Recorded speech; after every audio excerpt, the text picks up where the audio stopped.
आज काय स्पेशल? तर आज स्पेशल आहे शेगलाच्या फुलांची भाजी. म्हणजे आम्ही कोकणात शेगुल म्हणतो, पण शेवग्याच्या फुलांची भाजी. फक्त ह्याचं महत्त्वाचं काय आहे की ही फुलं स्वच्छ धुवायची आणि गरम पाण्यात धुवून घ्यायची. ही भाजी फार नाजूकपणे करायची असते, कारण ह्याच्यात छोट्या छोट्या किडी असू शकतात. इथे आपणाला ह्या ज्या बिया दिसत आहेत, ह्या कळे आहेत, हे सगळे काढून टाकायचे आहेत. तर अशा प्रकारे ही भाजी सगळी स्वच्छ करून घेतलेली आहे आणि धुवून घेतलेली आहे. या फुलाची भाजी चिरणं तसं कठीणच काम आहे, तरी पण आमची मुग्धा आता प्रयत्न करते आहे. तर आम्ही आता ही बारीक भाजी चिरण्यात यशस्वी झालो आहोत. आणि आता तेल तापलेलं आहे, त्यात मिरची घालूया.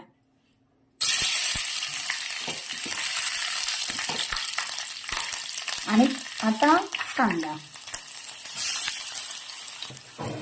आणि हिंग आणि हळद. हळद ऑप्शनल आहे, आवश्यक असेल, आवडत असेल तर घालावी, मी घालते.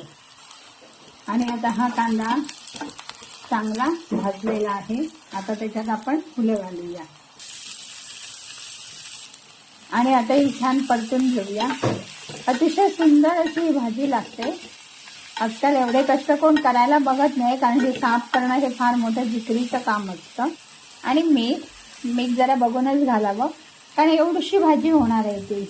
पहिल्यांदा ना ही छान खरपूस भाजून घ्यायची, लगेच झाकण नाही ठेवायचं, म्हणजे त्याला व्यवस्थित तेल, कांदा, मिरची लागतं. आणि किंचित पाण्याचा हपकारा मारलेला आहे. आणि आता झाकण ठेवूया. आणि आता आपण झाकण काढूया. केवढीशी भाजी झाली बघा.